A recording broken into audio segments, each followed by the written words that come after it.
राजस्थान राज्य शैक्षिक अनुसंधान व प्रशिक्षण परिषद द्वारा स्कूली किताबों से आदिवासी नायकों से जुड़े पाठ हटाने का सिलसिला जारी। पहले 5वीं कक्षा की अंग्रेजी किताब से कालीबाई भील का पाठ हटाने पर हुए विवाद के बाद अब 4वीं कक्षा की अंग्रेजी किताब में मानगढ़ धाम का पाठ हटाने पर नया राजनीतिक घमासान छिड़ गया है। इस फैसले को लेकर कांग्रेस, भारत आदिवासी पार्टी और भाजपा आमने सामने हैं। कांग्रेस और बाप पार्टी का आरोप है कि यह आदिवासी समाज के महानायकों के इतिहास को मिटाने की साजिश है, जबकि भाजपा इसे विपक्षी दलों की भ्रमित करने वाली राजनीति बता रही है। मानगढ़ धाम को अक्सर राजस्थान का जलियांवाला बाग कहा जाता है। यह भारतीय स्वतंत्रता संग्राम का एक महत्वपूर्ण अध्याय है। 17 नवंबर 1913 को संत गोविंद गुरु के नेतृत्व में हजारों आदिवासी मानगढ़ पहाड़ी पर एकत्रित हुए थे। अंग्रेजी हुकूमत ने इसे विद्रोह मानते हुए उन पर अंधाधुंध गोलीबारी कर दी। इस नरसंहार में करीब 2500 आदिवासी शहीद हो गए थे। अब तक 4वीं कक्षा की अंग्रेजी किताब में मानगढ़ धाम नाम से एक 10वां पाठ पेज 88 से 96 था, जिसमें बच्चों को इस गौरवशाली इतिहास और आदिवासियों के बलिदान के बारे में पढ़ाया जाता था। लेकिन अब नई शिक्षा नीति के तहत किए गए पाठ्यक्रम में बदलाव के कारण इस पाठ को हटा दिया गया है। इससे पहले डूंगरपुर की पहली शहीद बालिका कालीबाई का पाठ भी 5वीं कक्षा से पाठ्यक्रम से हटा दिया गया था। कालीबाई ने अपने गुरु को बचाने के लिए अंग्रेजों से लोहा लिया था और इस संघर्ष में उन्होंने अपनी जान गंवा दी थी। इन दोनों घटनाओं ने आदिवासी समाज में काफी रोष पैदा किया है और वे इसे अपने इतिहास के साथ खिलवाड़ मान रहे हैं। वहीं उदयपुर सांसद मन्नालाल रावत ने कहा कि विपक्षी पार्टी आदिवासी समाज में भ्रम फैला रही है और लोगों को गुमराह कर रहे हैं, जबकि भाजपा सरकार यहाँ के नायकों को और अधिक मान सम्मान मिले इसके लिए काम कर रही है। यहाँ आपके यहाँ भ्रम भी बहुत फैलाए जा रहे हैं। एक भ्रम फैलाया जा रहा है कि मानगढ़ की उस पाठ को हटा दिया। ऐसा नहीं किया है, मेरे पास में है, मैं लेकर के आया हूँ कि वो 4वीं क्लास के बच्चे की जगह 5वीं क्लास के बच्चे को पढ़ा रहे हैं। 4वीं क्लास के बच्चा कितना समझ रखता है, कितना पढ़ पाता है, कितना गौरव कर सकता है, तो 5वीं क्लास का उससे और अच्छा कर सकेगा, उसमें लिया है। एक कालीबाई का हमने 7वीं क्लास में लिया है।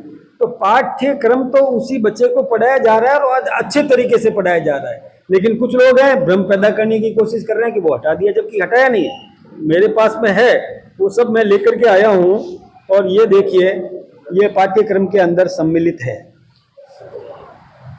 ये पाठ्यक्रम में सम्मिलित है, अभी नवीन पाठ्यक्रम में सम्मिलित है। अब लोग पता नहीं क्यों है ये भ्रमित करने का काम कर रहे हैं और समाज को, वातावरण को दूषित करने का काम कर रहे हैं। अरे इस देश के महापुरुषों के प्रति गर्व से हम कहते हैं, हम सम्मान करते हैं, और वो लोग जो हमारे महापुरुषों का सम्मान नहीं करते वो हम पर छीटा किसी का, ये शर्मनाक है। देखिए, ऐसा है, पहले तो आपके चैनल को जय हिंद।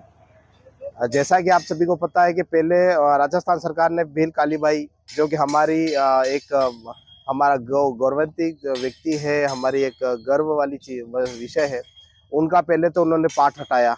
इसके बाद अभी फिर इन्होंने मानगढ़ धाम, जो कि हमारे आदिवासी समाज राजस्थान, गुजरात, मध्य प्रदेश, पूरे इंडिया के जो आदिवासी समाज के लोग हैं हमारे, उनके लिए सबसे बड़ी चीज़ हमारे लिए मानगढ़ धाम है, जहाँ पर 1500 से ज़्यादा आदिवासी शहीद हुए। अंग्रेजों ने उन्हें गोली मार कर हत्या कर दी। ये सरकार आदिवासी विरोधी सरकार है। इन्होंने पहले वीर कालीबाई का इतिहास हटाया, फिर अभी इन्होंने मानगढ़ का इतिहास हटाया। कुल मिला के इस सरकार का यही उद्देश्य है कि आदिवासियों का शोषण करना। पहले अंग्रेज थे, अभी चोर है। इन लोगों की ये मानसिकता है कि आदिवासी समाज के जितने भी इतिहास हैं उसे समाप्त कर देना। आपका नाम? अरविंद सीता डामोर, कांग्रेस सांसद प्रत्याशी, बांसवाड़ा डूंगरपुर। कई नायकों की बातें करना बहुत जरूरी है, थोड़ा ये भी जानना जरूरी है कि कक्षा 4 के बच्चों का मनोविज्ञान कैसा होता है।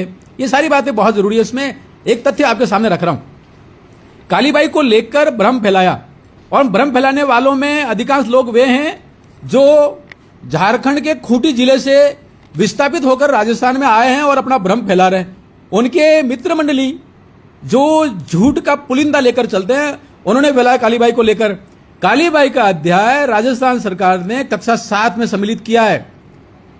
कक्षा 7 में मैं वो सारे फोटो आपको अभी फेसबुक पर अपलोड कर रहा हूं कि कौन सी क्लास में कौन से अध्याय में क्या लिखा हुआ है, ये सारी बातें। लेकिन बीएपी के लोग एक चोला पहनकर, एक नकाब पहनकर भ्रम फैलाने का काम करते हैं, वैसे ही जैसा कि अति वामपंथी लोग करते रहे हैं, नक्सलवादी करते रहे। नक्सलवादी के बैकग्राउंड में चर्च था, ये बात जरूर ध्यान में रखिए।